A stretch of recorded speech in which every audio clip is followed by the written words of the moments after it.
आपण ऐकत आहात आकाशवाणी यवतमाळ केंद्राचे कार्यक्रम प्रसारित करीत आहोत. शेतकरी बंधू आणि भगिनींचा कार्यक्रम किसान वाणी. किसान वाणी. किसान वाणी बहर कृषी तंत्रज्ञानाचा. प्रधानमंत्री शेतकरी मानधन योजना. मिळेल पेन्शनचा आधार, शेतकरी नाराही निराधार, सुखाशी नात जोडले जाई, म्हातारपण खुशाल होय, सुरक्षित होई अन्नदाता, सुरक्षित होई अन्नदाता. प्रधानमंत्री शेतकरी मानधन योजनेनं लघु आणि सीमांत शेतकऱ्यांचं भविष्य होईल सुरक्षित. आणि 60 वर्ष वयापासून 3,000 रुपयांची मासिक पेन्शन होईल सुनिश्चित. 55 रुपये ते 200 रुपयापर्यंत मासिक हप्ता देऊन प्रवेश करू शकतात 18 ते 40 वर्ष वयाचे शेतकरी. या अंशदायी योजनेत सरकार देईल बरोबरीचे योगदान. सर्व शेतकरी बंधू भगिनींनी या योजनेच्या लाभाकरिता जनसेवा केंद्रात जावे आणि आपले निशुल्क नोंदणीकरण करावे. प्रधानमंत्री शेतकरी मानधन योजना, अन्नदात्याच्या परिश्रमाचा आधार, पेन्शन त्याचं भविष्य सुरक्षित साकार. कृषी आणि शेतकरी कल्याण मंत्रालयातर्फे जनहितार्थ जारी.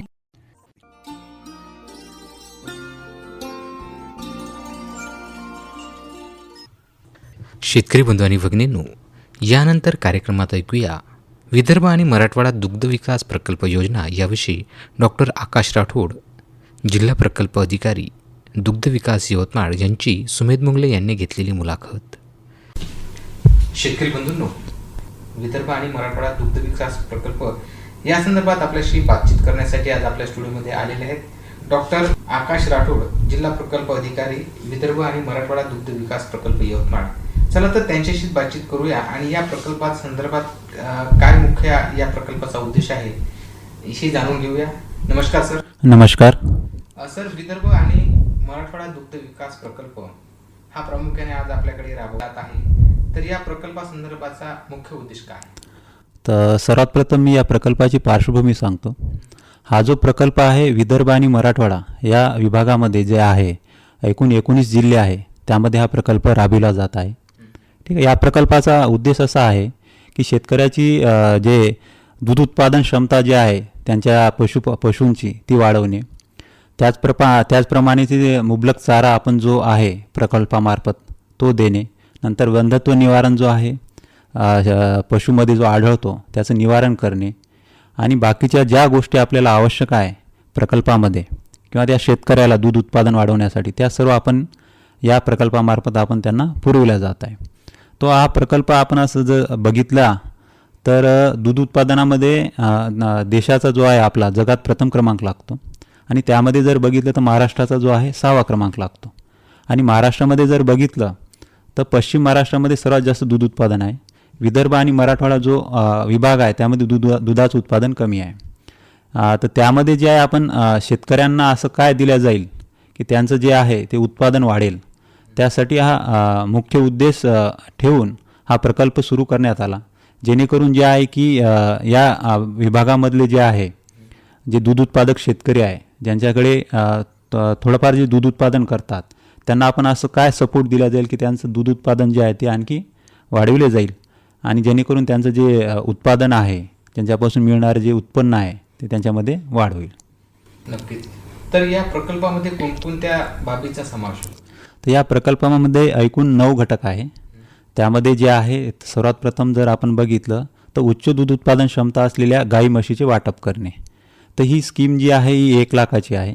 यामध्ये जे आहे 50% सबसिडी आहे. यामध्ये आपण कमीत कमी 8 ते 10 लिटर दूध देणाऱ्या गाई किंवा म्हशीचे आपण यामध्ये वाटप करणार आहे. यामध्ये जे आहे की शेतकऱ्यांना 50,000चा जो आहे धनाकर्ष जमा करावा लागतो. तो जमा केल्यानंतर त्यांना जे आहे आपण त्यांना दुधाळ जनावर आपण त्यांना देईल.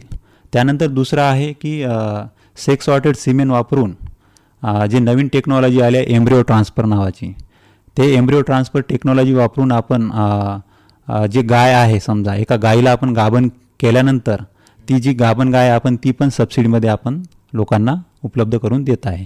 आता ही स्कीम आहे 2,10,000ची, आणि यामध्ये 75% सबसिडी आहे आणि 25% जो हिस्सा आहे 52,500चा तो शेतकऱ्याला आपल्याला भरावा लागतो. त्यानंतर तिसरा आहे की फर्टिलिटी फीड. आपण बघतो की जनावर व्याल्यानंतर जो आहे जनरली गाय आणि म्हशी ते व्याल्यानंतर 80 ते 90 दिवसात माझावर येणं गरजेचं आहे. जर एक पण माज चुकला म्हणजे 21 दिवसाची सायकल असते. 21 दिवस ती पुन्हा लेट होईल. त्या 21 दिवसाचं नुकसान असं 10 ते 15 हजाराचं शेतकऱ्यांना पडू शकतं. तर यासाठी आपल्या प्रकल्पामार्फत आपण त्यांना पशुप्रजनन खाद्य देणार आहे. त्याला आपण फर्टिलिटी फीड म्हणतो. ते व्यायाल्यानंतर जे आहे 2 महिन्यापासून तर 4थ्या महिन्यापर्यंत आपण त्यांना ते देतो. त्यानंतर आहे फॅट आणि SNF इन्हान्सर. तर आपण बघतो की खूप सारे दूध उत्पादक शेतकरी आहे जे डेअरीला दूध टाकतात. त्यांना जी दुधाची किंमत आहे ते फॅट आणि SNF या घटकावर मिळते. तर आपण शेतकऱ्यांना असं जर बघितलं तर शेतकऱ्यांची खूप समस्या असतात की दुधाला जे आहे ते फॅट लागत नाही. तर आपण या प्रकल्पामार्फत जे आहे एक सप्लिमेंट देत आहे 25% सबसिडीवर, जे खाऊ घालल्यानं दुधामध्ये जे आहे फॅटचं प्रमाण वाढेल आणि शेतकऱ्यांना दुधाची योग्य किंमत मिळेल. त्यानंतर आहे बहुवार्षिक चारा पिके. आता उन्हाळ्यामध्ये पावसाळा जेव्हा सुरू होतो त्यावेळेस शेतकऱ्यांना शेतामध्ये जनावरांसाठी चारा लावण्याची गरज असते. तर आपण ते हिरव्या चाऱ्याचे जे बियाणे आहे ते आपण जवळपास 6,000 मर्यादेपर्यंत आपण शेतकऱ्याला मोफत 100% सबसिडीवर आपण त्यांना देणार आहे आणि आत्तापर्यंत आपण वाटप पण केलेलं आहे. त्यानंतर आहे मुरघास. जे मुरघास आपण संकल्पना जी आहे की पावसाळ्यामध्ये हिवाळ्यात चारा भरपूर असतो आणि उन्हाळ्यामध्ये हिरवा चारा नसतो. तो हिरवा चारा आपण उन्हाळ्यामध्ये पण खाऊ घालू शकतो. तोच म्हणजे मुरघास. हा मुरघास पण आपण सबसिडीवर आपण या प्रकल्पामार्फत लोकांना देणार आहे. या मुरघासमध्ये आपण 3 रुपये प्रति किलोप्रमाणे आपण अनुदान शेतकऱ्यांना देणार आहे. त्यानंतर आहे कडबाकुटी यंत्र. जो हिरवा चारा आपण लावला, हिरवा चारा आपण जर जसेच्या तसा खाऊ घातला तर जनावर काय करतो की पाला खाऊन घेतो आणि धांडे तसंच ठेवतो. त्यामुळे काय होते की हिरव्या चाऱ्याचे नुकसान होते. तर आपण कडबाकुटी यंत्र जे आहे त्यामुळे काय होते, कडबाकुटी यंत्राने आपण जो हिरवा चारा आहे तो जवळपास 1 ते 2 सेंटीमीटर कट करून आपण त्याला खाऊ घालू शकतो. त्यामुळे काय होईल, हिरवा चारा तो संपूर्ण खाल्ला जाईल. आणि ही जी चाप कटर आहे समजा कडबाकुटी संयंत्र आपण ही 50% सबसिडीवर देणार आहे. याची जास्तीत जास्त किंमत जी आहे ती 30,000 ठेवली आहे आणि 15,000पर्यंत आपण त्यांना सबसिडी देणार आहे. त्यानंतर येतो की वंध्यत्व निवारण शिबिर. आता काही जनावरांमध्ये जे आहे की वंध्यत्व निवारण आपण करतो त्यावेळेस जे होतं की गर्भपिशवीमध्ये जे इन्फेक्शन राहतं किंवा गर्भपिशवीमध्ये काही समस्या असेल त्या कारणाने होतं. त्यावेळेस आपण या प्रकल्पामार्फत की प्रत्येक तालुक्यामध्ये तिथले जे एक्सपर्ट डॉक्टर आहेत, पशुधन विकास अधिकारी, वेटरनरी डॉक्टर, त्यांच्याकडून आपण त्यांचं मोफत उपचार करणार आहोत आणि त्याने काय होईल की वंध्यत्व निवारण कमी होईल आणि शेतकऱ्यांचं दूध उत्पादन वाढेल. त्याचनंतर शेवटचा घटक आहे की शेतकऱ्यांचे प्रशिक्षण घेणे. तर या प्रशिक्षणाचं असं वैशिष्ट्य आहे की आपण हे प्रशिक्षण शेतकऱ्यांच्या बांधावर घेणार आहोत. त्यामुळे काय होईल की आपण तालुक्यामध्ये प्रत्येक तालुक्यामध्ये एक प्रगतिशील शेतकरी असं बघणार आहे की जो ज्याने झिरोपासून सुरुवात केली आहे, त्याला सगळे अनुभव आहेत की कसं करायचं. आणि यामध्ये आपण काय करणार, अशा शेतकऱ्यांना आपण त्यांच्या शेतावर आजूबाजूचे जे प्रगतिशील शेतकरी आहे त्यांना आपण घेऊन जाणार आणि त्यांना तिथे जे आहे मार्गदर्शन करणार. आणि तिथला जो प्रगतिशील शेतकरी आहे तो स्वतःचा अनुभव त्यांना सांगेल. याने काय होईल की त्यांना वाटेल की आपल्यातलाच एक माणूस जो आहे ज्याच्याकडे काही नव्हतं त्याने आता दुधाचा व्यवसाय केला आणि एवढं मोठं दूध उत्पादन केलं, तर त्यांना वाटेल की आपल्यातलाच माणूस आहे. तो त्याने काय होईल की तो ऐकेल. आणि शेतकऱ्यांच्या डायरेक्ट शेतामध्ये जर आपण प्रशिक्षण दिलं की व्यवस्थापन कसं करावं लागतं, चाऱ्याचं व्यवस्थापन, गोठा कसा असायला पाहिजे, त्यामुळे त्यांना जे आहे ते आवश्यक प्रशिक्षण आपण या प्रकल्पामार्फत मोफत देणार आहोत. आणि या प्रशिक्षणाचे आपण त्यांना सर्टिफिकेट पण आपण या प्रकल्पामार्फत देत आहे. तर हे झालं पशुपालकांचं प्रशिक्षण. पण या योजनेचा लाभ कोण घेऊ शकतो? या योजनेचा लाभ जो आहे जो प्रत्येक दूध उत्पादक शेतकरी घेऊ शकतो. यामध्ये सर्वात मोठी अट अशी आहे की जो दूध उत्पादक शेतकरी आहे त्याच्याकडे कमीत कमी 3 ते 5 दुधा जनावर असणं गरजेचं आहे. आणि त्याचबरोबर जो शेतकरी जो आहे तो एका डेअरीमध्ये दूध टाकणारा पाहिजे. कोणत्या तरी दूध संकलन केंद्रावर त्याने दूध टाकणं गरजेचं आहे. आणि त्यामध्ये कसं आहे की जो दूध टाकत आहे त्याचं जे पेमेंट आहे त्याला त्याच्या खात्यामध्ये आलं पाहिजे. हे सर्वात मोठं गरजेचं आहे. त्याने कमीत कमी 3 महिने दूध संकलन केंद्रावर दूध टाकणं गरजेचं आहे. जो दूध टाकत आहे त्याला तिथले जे नजीकचे पशुधन विकास अधिकारी आहे त्या तालुक्यातले, तो त्यांना प्रमाणपत्र देईल. तो प्रमाणपत्र घेऊन तो अर्ज करू शकतो. तर यामुळे काय होईल की जे आहे की आपण बघतो की ऑर्गनाईज आणि अनऑर्गनाईजची एक संकल्पना आहे. यामध्ये काय असतं की आपल्या विभागामध्ये बघितलं तर दूध उत्पादक शेतकरी खूप आहेत की जे विखुरलेले आहेत, जे कुठे घरोघरी जाऊन दूध विकतात, त्यांना एक असं मार्केट मिळालेलं नाही आहे. तर या प्रकल्पाचा असाही उद्देश आहे की आपण अशा लोकांना एकत्रित आणावं एका ठिकाणी, जिथे ते एका ठिकाणी दूध संकलन ते करतील आणि त्यांना जाग्यावरच त्याची दुधाची जी किंमत आहे ती मिळेल. आणि त्यामुळे काय होईल की एकाच याने आपलं जे जिल्ह्याचं समजा दूध उत्पादन असं वाढेल आणि आपल्याला पण समजेल की दूध उत्पादक शेतकरी किती आहेत आणि त्यांचं उत्पादन कसं आहे. तर या सर्व गोष्टी आपण यामध्ये समावेश केल्या. नक्कीच या योजनेचा लाभ घेण्यासाठी काही कागदपत्राची पूर्तता करावी लागत असेल, किंवा ही योजना कुठल्या पोर्टलवर आहे किंवा काय आहे, तर याबद्दल शेतकरी अनभिज्ञ असतो, कारण शेती आणि त्याचं काम एवढंच त्याला माहिती असते. तर जर तुम्ही याबद्दल अधिकची काही कागदपत्राची पूर्तता किंवा ही योजना कुठून कुठल्या पिरियडपर्यंत चालू असते हे जर सांगितलं तर ते शेतकऱ्याच्या अधिक उपयोगाचं होईल. आता ही जी योजना आहे ही योजना वर्षभर चालणारी योजना आहे. याची जी वेबसाईट आहे vmddp.com या पोर्टलवर तुम्ही जाऊ शकता. या पोर्टल जो आहे हा 24 तास सुरू आहे. यामध्ये मराठी, इंग्लिश, हिंदी अशी तिन्ही भाषेमध्ये हा आपण या वेबसाईटवर बघू शकतो. यामध्ये कसं आहे, अर्ज अत्यंत सोपा आहे. तर जर आपण गावातल्या एखाद्या चांगला जर सुशिक्षित मुलगा असेल, कोणी नातेवाईक असेल, त्यांच्याकडे पण भरून घेऊ शकता, किंवा तालुक्याला कुठे डॉक्टर आहे किंवा तालुक्याला जे कम्प्युटरचा ऑफिस असतो तिथे पण आपण हे तिथे भरू शकतो. याला लागणारं कागदपत्र असं आहे की आधार कार्ड लागतो, ज्या शेतकऱ्यांच्या नावाचा अर्ज करायचा आहे त्यांचं आधार कार्ड लागतो, राशन कार्ड लागतो, राशन कार्डचं पहिलं पान आणि शेवटचं पानाचा आपल्याला फोटो काढून ठेवायचा आहे. त्यानंतर जे आहे की घरामध्ये जे मेंबर आहे, राशन कार्डवर ज्या लोकांचे मेंबरचे नंबर आहे त्या लोकांचा आपल्याला आधार नंबर लागेल. त्याचनंतर जर 7/12 आहे, 7/12 पण लागेल. आता काही शेतकऱ्यांकडे 7/12 नसतो, तर त्यांनी जे भाडेतत्वावर जे करार करू शकतात ते पण आपण अपलोड करू शकतो. त्याच्यानंतर जो लागतो की दूध संकलन केंद्राचा दाखला, जो महत्त्वाचा आहे की 3 महिने कोणत्या तरी दूध संकलन केंद्रावर त्याने दूध टाकणं गरजेचं आहे. त्याचा जो दाखला आहे तो पण लागेल. त्याच्यानंतर पासबुक, बँक पासबुक जे आहे ते आहे. आणि सर्वात महत्त्वाचं म्हणजे की जर आपण जे दुधाळ जनावरं आहे, जे आपण या अर्ज करताना आपण त्यांचं माहिती टाकणार आहे, त्यामध्ये त्यांना जे बिल्ला नंबर जे आहे ते खूप आवश्यक आहे. जे बिल्ला आपण लावतो, जो आपण जनावराचा आधार कार्ड ज्याला म्हणतो, जे कानाला जो बिल्ला असतो तो कानाला बिल्ला लावणं गरजेचं आहे. आणि ज्या लोकांनी कानाला बिल्ला जनावरांना लावलेला आहे आणि जे त्यांच्या नावावर नाही ते त्यांनी त्यांच्या नावावर करणं गरजेचं आहे. कमीत कमी 3 ते 5 दुधाळ जनावरं असणं गरजेचं आहे. तर सर्वांना मी विनंती करतो की त्यांनी जे आहे आपल्या जनावरांना जवळच्या नजीकच्या पशुवैद्यकीय दवाखान्यातून जनावरांना बिल्ला टोचून घ्यावा आणि ते जे आहे जनावर हे आपल्या नावावर करून घ्यावे. याचा असं की या प्रकल्पापुरतंच फायदा नाही की बाकी गोष्टीमध्ये पण याचा फायदा असतो. आता जर पावसाळ्याचे दिवस सुरू आहे, आपल्याला माहीत आहे की वीज पडण्याचे याचे खूप समस्या आहे. त्यावेळेस एखादं जनावर दगावलं, पुरात वाहून गेलं, तर त्याची जी ओळख आहे ही जनावराच्या त्यांचे आधार कार्ड म्हणजे त्यांच्या बिल्लावर असतो. तर या योजनेसाठी ते बिल्ला नंबर असणं गरजेचं आहे. तर सर्वांनी आपल्या जवळच्या पशुवैद्यकीय दवाखान्यातून बिल्ला टोचून घ्यावा आणि ऑनलाईन त्यांच्या नावावर करून घ्यावं. तर या सर्व गोष्टी आपल्याला या अर्ज करताना लागतील. नक्कीच सर. अतिशय सोपी आणि सुटसुटीत विदर्भ आणि मराठवाडा दुग्ध विकास प्रकल्प या संदर्भात आपण माहिती दिली आहे आणि नक्कीच आमचे शेतकरी बांधव या योजनेचा फायदा पुरेपूर घेतील अशी आशा व्यक्त करूया.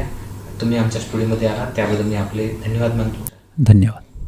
तर शेतकरी बंधू आणि भगिनींनो, आत्ताच आपण विदर्भ आणि मराठवाडा दुग्ध विकास प्रकल्प योजना याविषयी डॉक्टर आकाश राठोड, जिल्हा प्रकल्प अधिकारी, दुग्ध विकास यवतमाळ यांची सुमेध मुंगले यांनी घेतलेली मुलाखत ऐकलीत.